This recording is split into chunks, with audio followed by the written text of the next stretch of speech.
NTPC under graduate পরীক্ষার বাজনা কিন্তু বেজে গেছে। পরীক্ষার এক্সামের কিন্তু নোটিশ চলে এসেছে। তো বিয়েতে আমাদের যেতে হবে বরযাত্রী আকারে। তো ভালো করে পড়াশোনা করতে হবে। জিকে জিএস এর পার্ট থেকে আমাদের টোটাল 40টা নাম্বার থাকবে এবং এখানে তুমি যদি পারো তাহলে এই 40টা নাম্বার তোমার 20 মিনিট ম্যাক্সিমাম 20 থেকে 25 মিনিটের মধ্যে কিন্তু কভার করতে পারবে। আর যদি না পারো বাবা ছেড়ে দিয়ে চলে আসতে হবে। তাহলে এখন মক্ষম সময় প্র্যাকটিস করতে হবে। জিকে জিএস তুমি যা পড়েছো প্র্যাকটিস করো। সবকটা সাবজেক্ট নিয়ে আজকে নিয়ে চলে এসেছি তোমাদের প্র্যাকটিস সেট। বিগত বছরের প্রশ্ন, রিসেন্ট পরীক্ষায় আসা, রেলওয়েতে আসা প্রশ্ন আজকে রয়েছে আমাদের ভান্ডারে। দেখো প্রথম প্রশ্ন কি রয়েছে না, এনটিপিসি আন্ডার গ্র্যাজুয়েট 7/8/2025 আসা প্রশ্ন কি বলেছে? বলেছে 61তম সংবিধান সংশোধনীর প্রধান লক্ষ্য কি ছিল? স্যার তো এটা পলিটির প্রশ্ন, একদম polity, economics, geography, history, science সব মিশিয়ে কোশ্চেন থাকবে বাবা। তাহলে 61তম সংবিধান সংশোধনীর প্রধান লক্ষ্য কি ছিল? দলত্যাগ বিরোধী আইন প্রবর্তন করে। না দাদা, ভোটাধিকারের বয়স 21 থেকে কমিয়ে 18 বছর করা হয়েছিল। একদম ঠিক, এই জন্য তোমরা ভোট দিতে পারছো, সামনে ভোট রয়েছে আমাদের। তাহলে এই প্রশ্নের উত্তর তো আমরা পেয়ে গেলাম বি। স্যার এবারে পরীক্ষায় কি কি প্রশ্ন দিতে পারে চলো দেখে নেওয়া যাক। তোমাকে দিতে পারে 61তম সংবিধান সংশোধনী কত সালে হয়েছিল?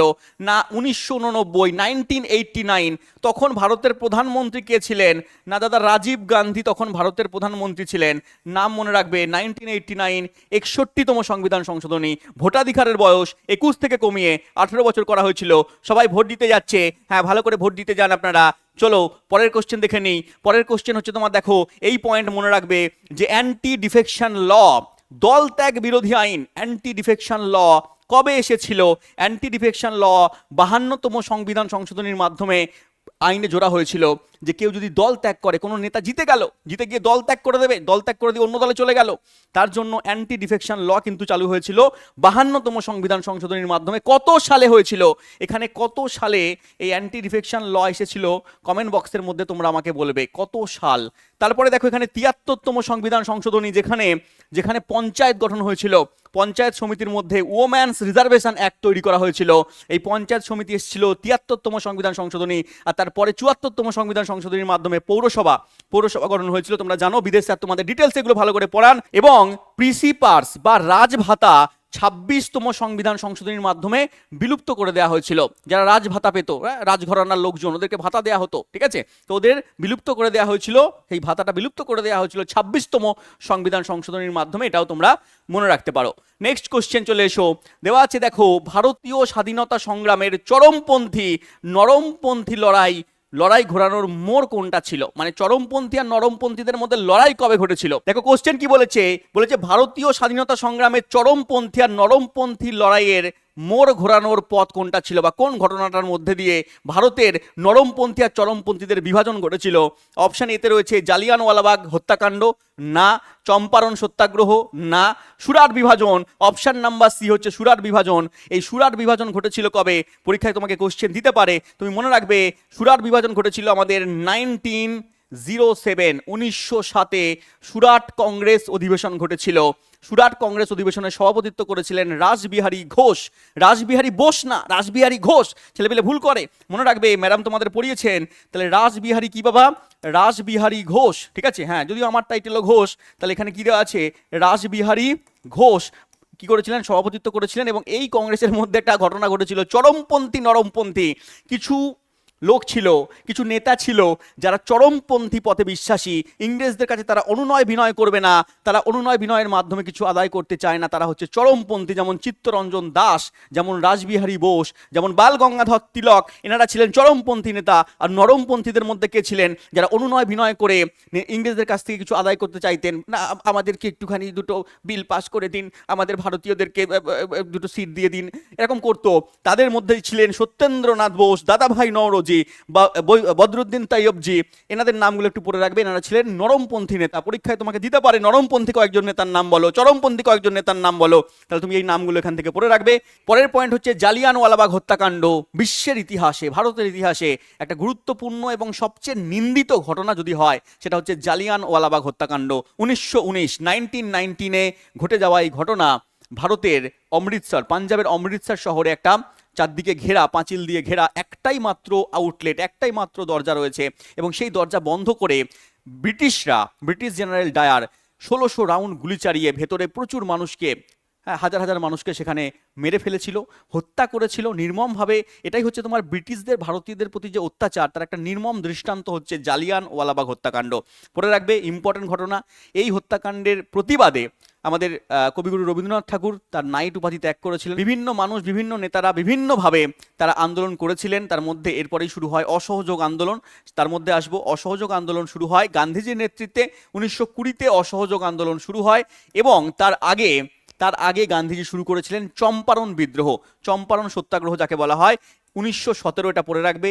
চম্পারণ সত্যাগ্রহ 1917-তে কেন শুরু করেছিলেন? তার কারণ চম্পারণ বলে একটা জায়গা, যেখানে নীল চাষিরা কি করতেন, ভারতীয়দেরকে দিয়ে নীল চাষ করাতেন। তাদের একটা শর্ত ছিল যে তাদের জমির বেশিরভাগ অংশে নীল চাষ করতে হবে, এবং সেই নীলের বেশিরভাগ অংশ হচ্ছে ইংরেজদেরকে দিতে হবে। এবং নীল চাষের প্রতিবাদে তিনি হচ্ছে চম্পারণ জেলার মধ্যে সত্যাগ্রহ করেছিলেন। এবং তারপরে নীল চাষিদের বিরুদ্ধে যে অ্যাক্ট আসে, সেখানে নীল চাষ তারপরে বন্ধ হয়। এবং তারপরে 1920-তে গিয়ে 1919-এ তার আগে কি হয়ে গেছে, জালিয়ানওয়ালাবাগ হত্যাকাণ্ড হয়ে গেছে। 1919 আর একটা জিনিস হয়েছে, মন্টেগু চেমসফোর্ড সংস্কার এসেছে। এবং 1920-তে গিয়ে অসহযোগ আন্দোলন শুরু করেছিলেন গান্ধীজি, এবং 1922-এ গিয়ে কিন্তু সেটাও তিনি রোধ করে দিয়েছিলেন। আমাদের চৌরিচিরা ঘটনার জন্য বন্ধ হয়ে গেছে। তোমরা পড়বে এগুলো, ম্যাডাম তোমাদের ডিটেলসে পড়িয়েছেন বাবা। চলে এসো পরের পয়েন্টে। তার আগে ঘটে যাওয়া ঘটনা একটা, বঙ্গভঙ্গ আন্দোলন। ঠিক আছে, আমিও ক্লাসের মধ্যে বলেছি এবং পরীক্ষায় এটা এসেওছে কোশ্চেন, যে বঙ্গভঙ্গ কবে ঘটেছিল। বঙ্গভঙ্গ হয়েছিল বাবা 1905-এ। বাংলাকে দুই ভাগ করে দিয়েছিলেন তখন ব্রিটিশদের যে ভাইসরয় ছিলেন, তার নাম কি, কার্জন। মনে রাখবে, কার্জন না বলে দুর্জন বলেছিলাম, এটাও পড়ে রাখবে। এবং এই বঙ্গভঙ্গ রোধ করা হয়েছিল 1911-তে গিয়ে, সেটাও তোমরা পড়ে রাখবে। 1911-তে বঙ্গভঙ্গ রোধ করা হয় এবং ব্রিটিশদের রাজধানী কলকাতা থেকে দিল্লিতে সরিয়ে নিয়ে যাওয়া হয় এই 1911-তে। তার আগে 1909-তে আরেকটা কাণ্ড ঘটে, মরলে মিন্টো সংস্কার ঘটে, সেটাও তোমরা পড়ে রাখবে। 1909-তে মরলে মিন্টো সংস্কার আসে। ইম্পর্টেন্ট ঘটনা এই ডেটগুলো, এই ঘটনা তোমরা একটু পড়ে রাখবে। তার আগে 1907-এ কি বললাম, সুরাট বিভাজন বললাম। এই পার্টগুলো একটু পড়ে রাখবে। নেক্সট কোশ্চেনে চলে এসো। পরের কোশ্চেন আমাদের দেওয়া আছে, যদি একটি বস্তুকে উত্তল লেন্স থেকে ইউ দূরত্বে রাখা হয় তবে ইউ এর মান কি হয়। দেখো, উত্তল লেন্স সম্পর্কে একটু জিনিস জানতে হবে। উত্তল লেন্স কেমন হয় না, উত্তল লেন্সের মাঝখানটা চওড়া হয় এবং দুই প্রান্ত কি হচ্ছে, সরু হচ্ছে। দুই প্রান্ত সরু হয়, মাঝখানটা কি হয়, চওড়া হয়। এবং বস্তুকে তোমার যেদিকে রাখা হয়, লেন্স থেকে বস্তুর দূরত্বকে আমরা ইউ নাম দিই। বস্তু তোমার যদি এই পাশে থাকে, তাহলে এই ডিস্টেন্সটাকে তখন আমরা ইউ নাম দিচ্ছি, এবং এটাকে আমরা নেগেটিভ সাইন দিয়ে প্রকাশ করি, নেগেটিভ সাইন দিয়ে প্রকাশ করছি। আর প্রতিবিম্বের দূরত্ব, প্রতিবিম্ব যদি লেন্সের উল্টো দিকে থাকে, তাহলে আমরা তাকে ভি নাম দিচ্ছি, এই দূরত্বটাকে আমরা ভি নাম দিচ্ছি, এবং তাকে তখন তো আমরা পজিটিভ সিম্বল দিয়ে প্রকাশ করছি যদি উল্টো দিকে থাকে। আর যদি তোমার ভি এদিকেই হয়, প্রতিবিম্ব এদিকেই তৈরি হয়, তাহলে পরে তখন ভিটাকে আমরা পজিটিভ নাম দিচ্ছি। দেখো এটা কীরকমভাবে রুল কাজ করে। আমরা ছোটবেলায় পড়েছি যে গ্রাফ পড়েছি, লেখচিত্র পড়েছি। তাহলে এটা হচ্ছে এক্স অক্ষের পজিটিভ দিক, তাই জন্য লেন্স যদি এখানে থাকে, তাহলে এটা হচ্ছে এক্স অক্ষের পজিটিভ দিক। তাহলে এদিকে যে জিনিসগুলো থাকবে সেগুলো পজিটিভ সিম্বল হবে। এটা হচ্ছে এক্স এর মাইনাস দিক, তাহলে এদিকে যে বস্তুগুলো থাকবে সেগুলো নেগেটিভ সিম্বল হবে। ওপরের দিকটা সেরকমভাবে ওয়াই এর পজিটিভ দিক, ওপরের দিকে থাকলে পারে সেটা পজিটিভ হবে, এবং নিচের দিকে যদি কিছু থাকে সেটা কিন্তু নেগেটিভ হবে। এগুলো আমরা পড়বো, এগুলো আমরা পড়েছি, এগুলো যারা পড়েছে তারা জানে, আর যারা পড়েনি, যারা কোর্সের মধ্যে যুক্ত হয়েছে তারা পড়বে, আর যারা এখনো পড়েনি, কোর্সের মধ্যেও যুক্ত হয়নি, তাদেরকে পড়তে হবে। কারণ এই জিনিসগুলো পরীক্ষায় দিচ্ছে পুরো চার্ট সহকারে, আমি কোর্সের ভেতরে ডিটেলসে পড়াই। যারা পড়েছে তারা জানে এখান থেকে প্রচুর প্রশ্ন পরীক্ষায় দেয়, সেটা এনটিপিসি হোক, সেটা আন্ডার গ্র্যাজুয়েট হোক, সেটা এএলপি হোক, সেটা আরপিএফ হোক, সেটা টেকনিশিয়ান হোক, সেটা তোমার যাই পরীক্ষা হোক না কেন, এসএসসির পরীক্ষা হোক, প্রত্যেকটা পরীক্ষায় কিন্তু এই টাইপের কোশ্চেন আসছে। এবং এখানেই দরকার কনসেপ্ট। এখানে কনসেপ্ট ছাড়া কোনো কাজ করবে না, কারণ কনসেপ্ট না পারলে তুমি এই সমস্ত প্রশ্নের উত্তর বাবা করতে পারবে না। দেখো, যারা পড়াশোনা করে তারা জানে, কোর্সের ভেতরে এগুলো সব পড়িয়েছি আমি। তাহলে এই যে লেখা আছে উত্তল লেন্সের ক্ষেত্রে সর্বদা ইউ এর ভ্যালু কি হবে, নেগেটিভ হবে।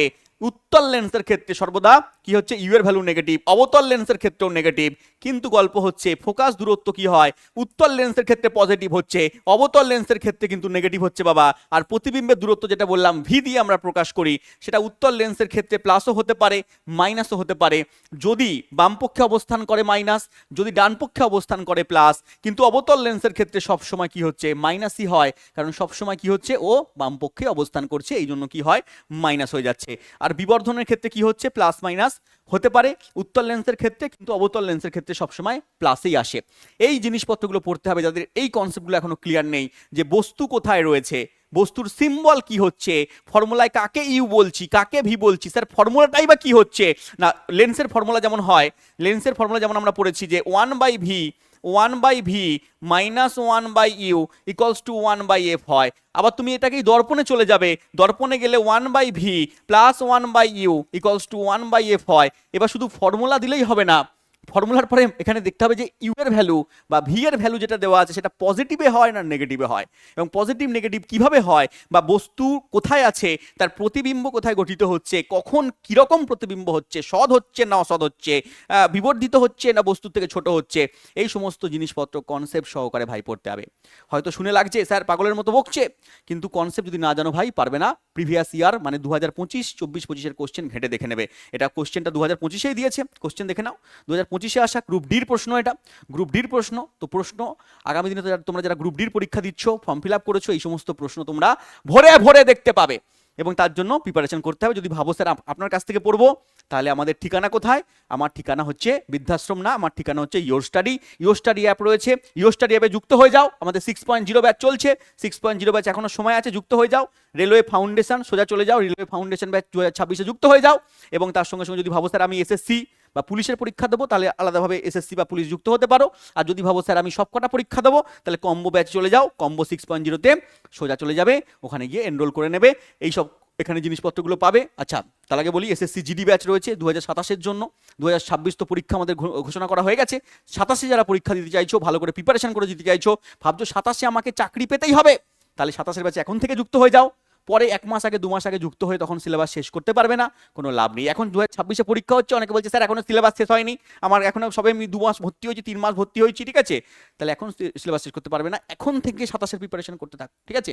গ্রুপ ডির ফর্ম ফিল আপ করেছো, অলরেডি দেরি হয়ে গেছে, এখন থেকে যারা করোনি এখন থেকে প্রিপারেশন শুরু করো, ঠিক আছে। এনটিপিসি পরের বার দেবে, আবার পরের বার পরীক্ষা, এখন থেকে প্রিপারেশন করো, ঠিক আছে। প্রিপারেশন সবসময় আগে থেকে করতে হবে, ক্লিয়ার? তো চলে এসো, এই সুযোগ সুবিধাগুলো পাবে, একবার করে দেখে নেবে তোমরা, আমি আর বলছি না। এবং কন্ট্যাক্ট নাম্বার দেওয়া আছে, কল করে নেবে, ইয়োর স্টাডি অ্যাপ ডাউনলোড করে নেবে গুগল প্লে স্টোর থেকে। কোশ্চেন চলে আসো নেক্সট।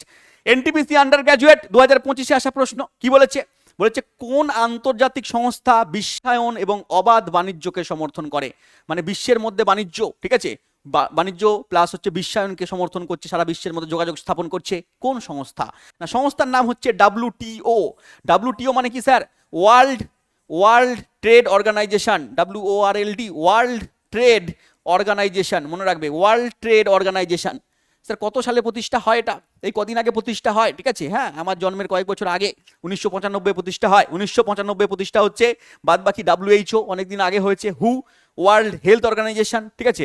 তারপরে রয়েছে আমাদের ইউনেস্কো। ইউনেস্কো কি রয়েছে বাবা? ইউনেস্কো হচ্ছে তোমার আমরা জানি ইউনাইটেড নেশনস এডুকেশনাল, ঠিক আছে, সায়েন্টিফিক অ্যান্ড কালচারাল অর্গানাইজেশন, পড়বে এগুলো। তার সঙ্গে সঙ্গে আমাদের রয়েছে মনিটারি ফান্ড। কোনগুলো কি বিষয়ে কাজ করে লেখা আছে, একবার করে তোমরা রিডিং পড়ে নেবে, বাদ বাকি আমাদের এগুলো ম্যাডাম পড়িয়েছেন, এগুলো আমাদের রঞ্জিত স্যার পড়িয়েছেন, এগুলো সমস্ত কনসেপ্ট তোমরা দেখে নেবে, ঠিক আছে। চলে আসো আমাদের নেক্সট কোশ্চেনে। দেখো প্রচুর কোশ্চেন আছে আজকে। দেখো এটাও আন্ডার গ্র্যাজুয়েট 2025-এ আসা প্রশ্ন। বলেছে ডেস্কটপ ব্যাকগ্রাউন্ড, ডেস্কটপ ব্যাকগ্রাউন্ড কম্পিউটারের প্রশ্ন বাবা, আর কি নামে পরিচিত? আমাদের যে ডেস্কটপে আমরা দেখতে পাই ব্যাকগ্রাউন্ড, সুন্দর সুন্দর আমরা ছবি লাগাই, ঠিক আছে, এরকমভাবে, ঠিক আছে, হ্যাঁ, এখানে কালো ছবি লাগিয়েছি, অসুবিধা নেই, কিন্তু আমরা বিভিন্ন রকম ছবি লাগাতে পারি। তাহলে এই ডেস্কটপ ব্যাকগ্রাউন্ডকে আমরা কি বলি? আমরা বলি ওয়ালপেপার। ওয়ালপেপার সেট করে দে, ঠিক আছে, ওয়ালপেপার সেট করে দাও। তাহলে ওয়ালপেপার আমরা নাম দিয়ে দিই, পড়ে রাখবে, কম্পিউটার থেকে বেসিক বেসিক প্রশ্ন আসে, সোজা সোজা প্রশ্ন আসে। চলে এসো নেক্সট কোশ্চেনে।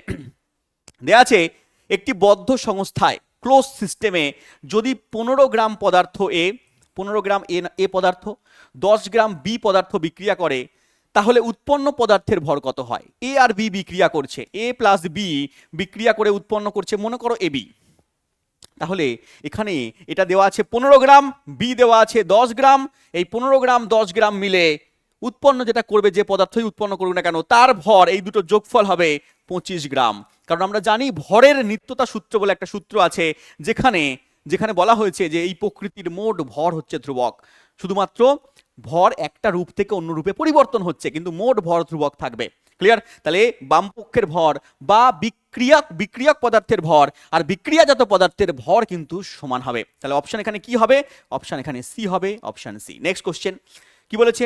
ভারতের নিচের কোন অঞ্চলে ক্রান্তীয় চিরহরিৎ ট্রপিক্যাল এভারগ্রিন ফরেস্ট পাওয়া যায়? ট্রপিক্যাল এভারগ্রিন ফরেস্ট ভারতের কোন অঞ্চলে পাওয়া যায়? দেখো ভারতের বিভিন্ন অঞ্চলে বিভিন্ন রকম বনভূমি পাওয়া যায়, ঠিক আছে, তার মধ্যে ট্রপিক্যাল এভারগ্রিন ফরেস্ট পাওয়া যাচ্ছে কোথায়? পাঞ্জাবে, সুন্দরবনে, পশ্চিমঘাট পর্বতমালা, রাজস্থান। এখানে তুমি বুঝতেই পারবে যে পাঞ্জাব হবে না, রাজস্থান হবে না, না হলে সুন্দরবন হবে, আর না হলে পশ্চিমঘাট হবে। আর সুন্দরবনে কেমন অরণ্য আছে? ম্যানগ্রোভ অরণ্য আছে। তাহলে সুন্দরবনে যদি ম্যানগ্রোভ অরণ্য থাকে তাহলে এগুলো আমার, এটা এটা আমার বাদ চলে গেল। তাহলে পশ্চিমঘাট পর্বতমালা আমার উত্তর হলো। Option elimination method, option elimination method use করে তুমি কিন্তু এই প্রশ্নগুলোর উত্তর করতে পারো যদি ব্রেন খাটাও। তাহলে এখানে পেয়ে যাচ্ছ পশ্চিমঘাট। স্যার পশ্চিমঘাট কোথায় অবস্থিত? পশ্চিমঘাট হচ্ছে ভারতের পশ্চিম দিকে অবস্থিত। তাহলে পূর্ব, ঠিক আছে, পূর্ব পশ্চিম, ঠিক আছে, পশ্চিম ঠিক এইদিকে হবে না, এই নিচের পার্টটাকে আমরা পশ্চিমঘাট পর্বতমালা বলি। এই জায়গায় পশ্চিমঘাট পর্বতমালা অবস্থান করছে, এবং যেখানে যেখানে কি হচ্ছে, দুবার বৃষ্টিপাত হচ্ছে। একটা দক্ষিণ পশ্চিম মৌসুমী বায়ু, একটা উত্তর পূর্ব মৌসুমী বায়ু। তোমাদের ম্যাডাম পড়িয়েছেন এগুলো, দক্ষিণ পশ্চিম মৌসুমী বায়ু কখন যায়, উত্তর পূর্ব মৌসুমী বায়ু কখন কিভাবে আসে। এই দুবার বৃষ্টিপাত হচ্ছে, এবং এই জায়গায় কি হচ্ছে, তীব্র একটা বনভূমি সৃষ্টি হচ্ছে, যাকে আমরা বলছি ট্রপিক্যাল এভারগ্রিন, ট্রপিক্যাল হচ্ছে তোমার ফরেস্ট। পরে রাখবে, এগুলো ম্যাডাম তোমাদের ডিটেলসে পড়িয়েছে। চলে এসো নেক্সট কোশ্চেনে। বলেছে স্যার দেশভাগের সময় বর্তমানে উড়িষ্যার কতগুলো ছোট রাজ্য ভারতীয় ইউনিয়নের সঙ্গে যুক্ত হয়েছিল? যখন ভারত স্বাধীন হয়েছিল 1947 সাল 15ই আগস্ট, তখন কিন্তু ভারতবর্ষ এরকম একটা মহান দেশ, বড় দেশ ছিল না। তখন বিভিন্ন জায়গায় বিভিন্ন রাজারা আন্দোলন করছিল যে আমাদেরও স্বাধীনতা লাগবে, পাকিস্তান চলে গেছে, আমরাও স্বাধীনতা অর্জন করব, আমরা ভারতের সঙ্গে যুক্ত হব না। এরকম ভারতের মধ্যে অনেক ছোট ছোট ক্ষুদ্র ক্ষুদ্র রাজ্য ছিল, এবং সেই রাজ্যগুলোকে একসঙ্গে জুড়ে ভারতের সঙ্গে যুক্ত করে তারপরে এই অখণ্ড ভারত কিন্তু তৈরি করা হয়েছিল। এবং এই ভারতের মধ্যে তখন উড়িষ্যা বলে একটা রাজ্য ছিল। এই উড়িষ্যা রাজ্যের মধ্যে অনেকগুলো খণ্ড খণ্ড জায়গা ছিল, অনেকগুলো খণ্ড খণ্ড জায়গায় অনেকগুলো রাজা একসঙ্গে তারা কি করতো, আলাদাভাবে তাদের শাসন কার্য চালাতো। এবং সেখানে 26খানা এরম খণ্ড ছিল। এই 26খানা খণ্ডকে যুক্ত করে উড়িষ্যা রাজ্য তৈরি করা হয়েছিল, এবং যারা এটা করতে যিনি মুখ্য ভূমিকা পালন করেছিলেন তার নাম সর্দার বল্লভভাই প্যাটেল। সর্দার বল্লভভাই প্যাটেলকে দেখতে পাচ্ছ, এনাকে লৌহ মানব বলা হচ্ছে, iron man of India, iron man of India বলা হচ্ছে। ভারতকে ইউনিটি করতে এনাকে স্ট্যাচু অফ ইউনিটি এনার নামে তৈরি করা হয়েছে। সবচেয়ে ভারতের সবচেয়ে বিশ্বের উচ্চতম হচ্ছে তোমার স্ট্যাচু হচ্ছে তোমার স্ট্যাচু অফ ইউনিটি তৈরি করা হয়েছে এনার নামে, ঠিক আছে। এনার হচ্ছে তোমার বিশাল বড় স্ট্যাচু অফ ইউনিটি তৈরি করা হয়েছে, তোমরা পড়বে। তাহলে হচ্ছে তোমার এই ম্যানকে বলা হচ্ছে আয়রন ম্যান, পড়ে রাখবে। নেক্সট কোশ্চেন চলে এসো। ভারতের সবুজ বিপ্লবের প্রধান সুবিধাভোগী রাজ্য কোনটা? ভারতে সবুজ বিপ্লব হয়েছিল, কৃষিতে উন্নতি হয়েছিল, ঠিক আছে। তো ভারতের সবুজ বিপ্লব যিনি করেছিলেন বা মুখ্য ভূমিকা নিয়েছিলেন, যাকে ফাদার অফ গ্রিন রিভলিউশন বলা হয়, তার নাম হচ্ছে এম.এস. স্বামীনাথন। ভারতের ক্ষেত্রে এম.এস. স্বামীনাথন। এম.এস. স্বামীনাথন কি করেছিলেন না, সবুজ যে কৃষিজাত যে সমস্ত পণ্য ছিল, ধান বলো, গম বলো, ঠিক আছে, এই সমস্ত জিনিসপত্রকে তারা বাড়িয়েছিলেন। হ্যাঁ, সার টার প্রয়োগ করে এর বিশাল হচ্ছে তোমার কি করেছিলেন না, এর হচ্ছে তোমার উৎপাদনকে বাড়িয়েছিলেন। তাহলে সেই উৎপাদনের জন্য প্রধান সুবিধাভোগী রাজ্য বা যে রাজ্য সবচেয়ে প্রথমে স্থান অধিকার করেছে তার নাম কি? বিহার, আসাম, পাঞ্জাব, উড়িষ্যা। পাঞ্জাব, একদম সঠিক উত্তর হচ্ছে পাঞ্জাব। পাঞ্জাব এবং হরিয়ানা। পাঞ্জাব পরীক্ষায় তোমাকে হরিয়ানাও দিতে পারে, পাঞ্জাব হরিয়ানা, ঠিক আছে, বোঝা গেল মানা? উত্তর কি হবে? পাঞ্জাব আর হরিয়ানা। পাঞ্জাব হরিয়ানা সবচেয়ে বেশি এখানে উৎপাদন করেছিল, কারণ পাঞ্জাবের যে ভূমি, হরিয়ানার যে ভূমি, ঠিক আছে, এবং যে বৃষ্টিপাত, তার জন্য কি হয়, এখানে সবচেয়ে কৃষিজাত দ্রব্য ভালো উৎপন্ন হচ্ছে, ঠিক আছে। উর্বর মাটি, ঠিক আছে, উর্বর মাটি একদম খাঁটি, যেখানে মাটি সেখানে খাঁটি। দেখো তাহলে এখানে লেখা আছে বিপ্লবের নাম কি দেওয়া আছে বাবা? সবুজ বিপ্লব। সবুজ বিপ্লব খাদ্যশস্য, এই যে বললাম ধান গম। এম.এস. স্বামীনাথন, পড়ে রাখবে, ফাদার বলা হচ্ছে। তারপরে কি এসছে? শ্বেত বিপ্লব, হোয়াইট রেভলিউশন। দুধ আর দুগ্ধজাত পণ্যকে একসঙ্গে মিলে তার উৎপাদনকে বাড়ানোকে বলা হচ্ছে হোয়াইট রেভলিউশন। ভার্গিস কুরিয়ান, ঠিক আছে, একদম। নীল বিপ্লব, ব্লু রিভলিউশন। মাছ, জলজ সম্পদ, নীল রঙের জলে যে সমস্ত জন্মায় তাদেরকে বলা হচ্ছে কি? নীল বিপ্লব। অরুণ কৃষ্ণন, ঠিক আছে, এবং হীরালাল, নাম পড়ে রাখবে, ঠিক আছে। এবং হচ্ছে হলুদ বিপ্লব, তৈলবীজ, সূর্যমুখী বলো, ঠিক আছে, বা হচ্ছে সর্ষে বলো, এই সমস্ত তৈলবীজ থেকে তেল উৎপন্ন হচ্ছে, শ্যাম পিত্রদা, মনে রাখবে, ঠিক আছে। এবং তার সঙ্গে সঙ্গে এখানে লেখা আছে গোলাপি বিপ্লব, পেঁয়াজ, চিংড়ি, ওষুধ। গোলাপি বিপ্লব হচ্ছে পেঁয়াজ, চিংড়ি, এদের ক্ষেত্রে বলা হচ্ছে গোলাপি বিপ্লব, পড়ে রাখবে। Pink revolution. নেক্সট কোশ্চেনে চলে এসো। কি বলেছে? নিচের কোন উপাদানটি অ্যাক্টিনয়েড গ্রুপের অন্তর্ভুক্ত? অ্যাক্টিনয়েড সিরিজের অন্তর্ভুক্ত কোনটা? স্যার পর্যায় সারণী থেকে দিয়েছে প্রশ্ন। পর্যায় সারণী আমি বারবার পড়িয়েছি, দেখবে। পর্যায় সারণী হচ্ছে আমাদের এই হচ্ছে পর্যায়, এই হচ্ছে সারণী। পর্যায় কোনগুলো স্যার? পর্যায় হচ্ছে অনুভূমিক সারিগুলোকে আমরা পর্যায় বলি, মোট 7খানা পর্যায় আছে। আর উলম্ব সারিগুলোকে স্যার আমরা শ্রেণী বলি। উলম্ব সারি কটা আছে? আধুনিকে মোট 18খানা উলম্ব সারি রয়েছে, কিন্তু এখানে 7টা পর্যায়ের মধ্যেও এরা নেই, অ্যাক্টিনাইড সিরিজ, এবং 18টা শ্রেণীর মধ্যে এরা নেই। তাহলে এরা কোথায় আছে? এরা নিচে বসে আছে। আমি সবার পিছনে থাকবো, মনে মনে মাকে ডাকবো, এই নাম নিয়ে। এই ল্যান্থানাইড সিরিজ, এই অ্যাক্টিনাইড সিরিজ সবার নিচে রয়েছে। আমি সবার পিছনে থাকবো, মনে মনে মাকে ডাকবো, ঠিক আছে। তাহলে দেখো এখানে থোরিয়াম রয়েছে। এখানে চেয়েছে কি বাবা? বলেছে যে নিচের কোনটা অ্যাক্টিনাইড সিরিজের অন্তর্ভুক্ত? থোরিয়াম রয়েছে এখানে, TH, থোরিয়াম 90। পড়ে রাখবে নামগুলো, ঠিক আছে? বিস্তারিতভাবে আমি পড়িয়েছি, দেখবে পর্যায় সারণী ক্লাসও আছে ইউটিউবে, বিস্তারিতভাবে দেখে নেবে। চলে এসো পরের কোশ্চেনে। দেয়া আছে ভারতীয় সংবিধানের কোন অনুচ্ছেদে পরিবেশ এবং বন্যপ্রাণী সুরক্ষার কথা বলা হয়েছে? ভারতীয় সংবিধানের কোন আর্টিকেলের মধ্যে বলা হয়েছে যে বন্যপ্রাণী সুরক্ষার কথা, পরিবেশ সুরক্ষার কথা? না 48 এ, অপশন নাম্বার এ 48 এ নাম্বার আর্টিকেলের মধ্যে বলা হয়েছে। কত সালে এটা এসেছিল? 47তম সংবিধান সংশোধনীর মাধ্যমে এসেছিল 1976, ইন্দিরা গান্ধীর সময়, ঠিক আছে? ইন্দিরা গান্ধীর সময় 1976 47তম সংবিধান সংশোধনী যোগ করা হয়েছিল এখানে কি বাবা? 48 নম্বর অনুচ্ছেদ, 48 এ নাম্বার অনুচ্ছেদ, 48 এ বললাম একদম, 48 এ নাম্বার অনুচ্ছেদ যুক্ত করা হয়েছিল। বলা হয়েছিল বন্যপ্রাণীকে সুরক্ষা দিতে হবে, বন্যপ্রাণীকে সুরক্ষা দিতে হবে, পরিবেশ বাঁচাতে হবে, ঠিক আছে? এর জন্য তিনি 1976-এ এই সংবিধান সংশোধনী এনেছিলেন। চলে এসো, দেয়া আছে 48 নম্বর অনুচ্ছেদে তাহলে স্যার কি বলা হয়েছে? 48 নম্বর অনুচ্ছেদে কৃষিকাজ, পশুপালনের উপর জোর দেওয়ার কথা বলা হয়েছে। অনুচ্ছেদ বা আর্টিকেল নাম্বার 47-এ কি বলা হয়েছে? পুষ্টির মান উন্নয়ন, জনস্বাস্থ্য, স্বাস্থ্য ঠিকমতো রাখতে হবে, এই কথা বলা হয়েছে। এবং অনুচ্ছেদ 49, আর্টিকেল 49-এ বলা হয়েছে ঐতিহাসিক যে সমস্ত স্মৃতিস্তম্ভ রয়েছে তার সঙ্গে সঙ্গে জাতীয় গুরুত্বপূর্ণ স্থান রয়েছে সেগুলো সংরক্ষণের কথা বলা হয়েছে। যত গুরুত্বপূর্ণ স্থান, তাজমহল থেকে এই সমস্ত যত গুরুত্বপূর্ণ স্থান রয়েছে ওদেরকে সংরক্ষণের কথাও বলা হয়েছে অনুচ্ছেদ নাম্বার 49-এ, পড়ে রাখবে। নেক্সট কোশ্চেন স্যার, পরের প্রশ্ন এখানে কি বলেছে? বলেছে নিচের কোন অপারেটিং সিস্টেম সাধারণত ডেস্কটপ বা ল্যাপটপ বা কম্পিউটারে ব্যবহার করা হয় না? ল্যাপটপ, কম্পিউটার, ডেস্কটপে ব্যবহার করা হয় না বলেছে। দেখো কি আছে? উইন্ডোজ আমরা পড়েছি, Windows 10, Windows 11, Windows XP, Windows 7, তাহলে রয়েছে এটা। স্যার অ্যান্ড্রয়েড সিস্টেম কোথায় ব্যবহার করা হয়? স্যার মোবাইলে ব্যবহার করা হয়, অ্যান্ড্রয়েড সিস্টেম কম্পিউটার ব্যবহার করা হয় না। দেওয়া আছে এখানে লিনাক্স ব্যবহার করা হয় স্যার, ম্যাক ওএস ব্যবহার করা হয়, তাহলে ব্যবহার করা হচ্ছে না বলেছে। অ্যান্ড্রয়েড মোবাইলে ব্যবহার করা হচ্ছে, ক্লিয়ার? পরে রাখবে এটা। নেক্সট কোশ্চেনে চলে এসো। বলেছে জলবায়ু এবং মাটির কারণে ভারতের কোন অঞ্চলে চা চাষের জন্য সবচেয়ে উপযুক্ত? চা চাষ কোথায় ভালো হয়? রাজস্থানে, পশ্চিম রাজস্থানে চা চাষ হবে? না স্যার হবে না, ঠিক আছে? দাক্ষিণাত্য মালভূমি এলাকায় চা চাষ হবে না। স্যার আসামে, উত্তরবঙ্গে, পাঞ্জাব, হরিয়ানা, একটু আগে বললাম পাঞ্জাবে হরিয়ানাতে চাষবাস ভালো হয়, ধান গম, ঠিক আছে? উর্বর মাটি, ধান গম চাষ ভালো হবে, তাহলে এটা আমার হবে না। তাহলে আসাম, উত্তরবঙ্গে, আসামের চা বিখ্যাত। ভারতের মধ্যে সবচেয়ে বেশি উৎপন্ন হয় চা কোথায়? ভারতের মধ্যে সবচেয়ে বেশি উৎপন্ন হয় চা হচ্ছে তোমার আসামে। আর পশ্চিমবঙ্গের মধ্যে দার্জিলিংয়ে, পরে রাখবে পশ্চিমবঙ্গে দার্জিলিং, উত্তরবঙ্গ দার্জিলিংয়ে রয়েছে। তাহলে দার্জিলিংয়ে এবং আসামে, ভারতের মধ্যে আসামে সবচেয়ে বেশি চা উৎপন্ন হচ্ছে, পরে রাখবে। কেন হচ্ছে স্যার? কারণ চা চাষের জন্য বৃষ্টিপাত দরকার প্রচুর, আর পাহাড়ের ঢালু জমি দরকার, ঠিক আছে? বোঝা গেল? পাহাড়ের ঢালু জমি দরকার যেখানে বৃষ্টি দাঁড়াতে পারবে না, তাহলে এই জায়গায় চা চাষ কিন্তু ভালো হয়, পরে রাখবে। নেক্সট কোশ্চেনে চলে আসো। দেওয়া আছে দেখো পশ্চিম রাজস্থান কোথায় অবস্থান করছে? রাজস্থান হচ্ছে তোমার ভারতের সবচেয়ে আয়তনে বৃহত্তম রাজ্য হচ্ছে রাজস্থান, পরে রাখবে।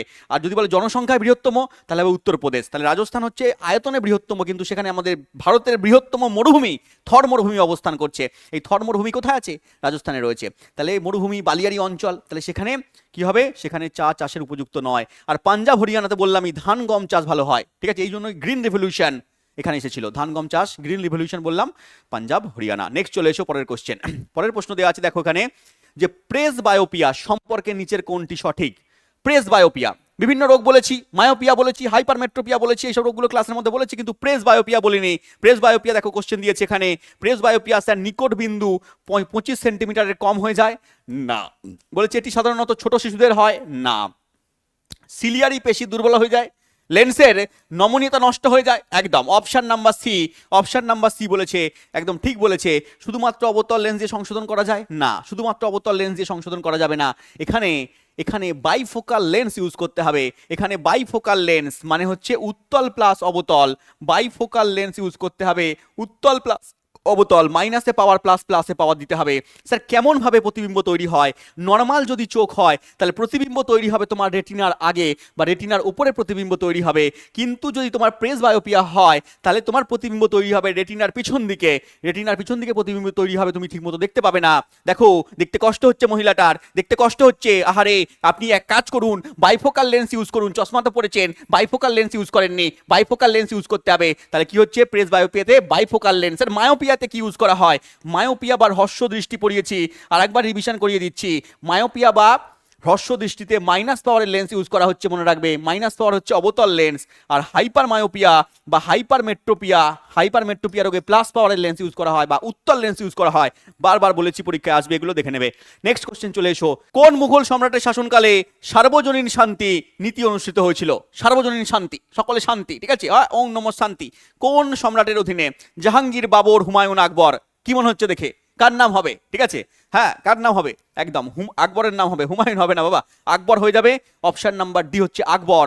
আকবর হচ্ছে মুঘল সাম্রাজ্যের, যদি বলা হয় যে মুঘল সাম্রাজ্যের মহান সম্রাট বা শ্রেষ্ঠ সম্রাটের নাম বলো, তাহলে বলতে হবে আকবর। যদি বলে আকবর, তাহলে আকবরের নাম আসলে আসবে দ্বিতীয় পানিপথের যুদ্ধ। আকবরের নাম যদি আসে তাহলে আসবে দ্বিতীয় পানিপথের যুদ্ধ, 1556 পরে রাখবে, দ্বিতীয় পানিপথের যুদ্ধ। আকবরের বয়স তখন খুব কম, ঠিক আছে, 11 বছর বয়স, এবং তখন হচ্ছে আকবরের, ঠিক আছে, তার বাবা হচ্ছে হুমায়ুন মারা যায়, ঠিক আছে, সিঁড়ি থেকে পড়ে মারা যায়। তাহলে তার অভিভাবক ছিলেন বৈরাম খাঁ। এই বৈরাম খাঁয়ের সঙ্গে হিমুর যুদ্ধ হয়েছিল 1556 সালে। হিমু পরাজিত হয়েছিল এবং সেখানে হচ্ছে বৈরাম খাঁ জিতেছিল বাবরের হয়ে, এবং তারপরে আস্তে আস্তে কাহিনী তোমরা ইতিহাসের মধ্যে পড়বে, ম্যাডাম তোমাদের পড়িয়েছে না। যদি বলে স্যার মুঘল সাম্রাজ্যের প্রতিষ্ঠাতাকে, মুঘল সাম্রাজ্যের প্রতিষ্ঠাতা হচ্ছে তোমার বাবর, এবং বাবরের পরে যদি বলে যে আসল প্রতিষ্ঠাতাকে, মুঘল সাম্রাজ্যের আসল প্রতিষ্ঠাতা যদি বলা হয় তাহলে কিন্তু হুমায়ুন আসবে, কারণ বাবর প্রতিষ্ঠা করেছিলেন, কিন্তু তারপরে হচ্ছে তোমার শেরশাহ মাঝখানে একবার সুরি বংশ নিয়ে চলে এসেছিলেন 1540 থেকে 1545 সাল পর্যন্ত। তারপরে আবার শেরশাহ সুরি যখন মারা যায়, ঠিক আছে, তার অবস্থা খারাপ থাকে, মারা যায়, এবং তারপরে আস্তে আস্তে হুমায়ুন আবার এসে অ্যাটাক করে, এবং দ্বিতীয়বার তিনি হচ্ছে তোমার মুঘল সাম্রাজ্যের পুনঃপ্রতিষ্ঠা করে ভারতে, এবং তারপরে ড্যাং ড্যাং ড্যাং ড্যাং করতে করতে মুঘল সাম্রাজ্য চলতে থাকে। চলে এসো নেক্সট কোশ্চেনে, ঠিক আছে, ম্যাডাম এগুলো তোমাদের ডিটেলসে পড়াবে। দেখো 1761 সালে পানিপথের তৃতীয় যুদ্ধ হয়েছিল। পানিপথের তৃতীয় যুদ্ধ থেকে কোশ্চেন দিয়েছে। পানিপথের দ্বিতীয় যুদ্ধ বললাম 1556 সালে হয়েছিল, আর পানিপথের প্রথম যুদ্ধটা শুনে নাও, 1526-এ হয়েছিল পানিপথের প্রথম যুদ্ধ, বাবর, যার মধ্যে দিয়ে ভারতের মুঘল সাম্রাজ্যের প্রতিষ্ঠা করেছিলেন বাবর। কাকে পরাজিত করেছিলেন? ইব্রাহিম লোদি, লোদি বংশের শেষ সম্রাট ইব্রাহিম লোদিকে পরাজিত করেছিলেন 1526 সালে পানিপথের প্রথম যুদ্ধ, এবং পানিপথের দ্বিতীয় যুদ্ধ 1556।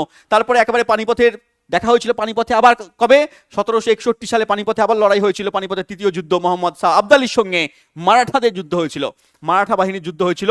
অপশন নাম্বার ডি পরে রাখবে, মোহাম্মদ শাহ আবদালি এখানে জিতে গিয়েছিলেন, মারাঠা বাহিনী এখানে হেরে গিয়েছিলেন, ঠিক আছে, সিনেমা আছে, সব দেখে নেবে তোমরা, ঠিক আছে। নেক্সট কোশ্চেন চলে এসো, দেওয়া আছে এখানে নদীর গতিপথে অশ্বক্ষুরাকৃতির হ্রদ সৃষ্টির সঠিক কারণ কোনটা? অশ্বক্ষুরাকৃতি হ্রদ সৃষ্টি হচ্ছে কেন? বলছে টেকনোটনিক ক্রিয়াকলাপের ফলে নদী খাতের আকস্মিক উত্থান হচ্ছে, না দাদা, ঠিক আছে। টেকনোটনিক উত্থানের ফলে প্রবাহের বাধা হচ্ছে, না দাদা, ঠিক আছে। বলছে হিমবাহ পশ্চাদপসরণের ফলে সৃষ্ট হচ্ছে, না দাদা। বলেছে বাইরের পারে পার্শ্বীয় ক্ষয়, ঠিক আছে, এবং ভেতরের পারে পলি সঞ্চয় হচ্ছে, একদম। নদী যখন যাচ্ছে তখন নদীর বাইরের পারের পার্শ্বীয় ক্ষয় ঘটে যাচ্ছে, এবং নদীর ভেতরের পারে পলি সঞ্চয় হয়ে যাচ্ছে। পলি সঞ্চয় হয়ে হয়ে বিভিন্ন টাইপের অশ্বক্ষুরাকৃতি হ্রদ তৈরি হয়, বিভিন্ন ধরনের হ্রদ তৈরি হচ্ছে, এবং সেখানে মাঝখানটা উঁচু হয়ে যাচ্ছে।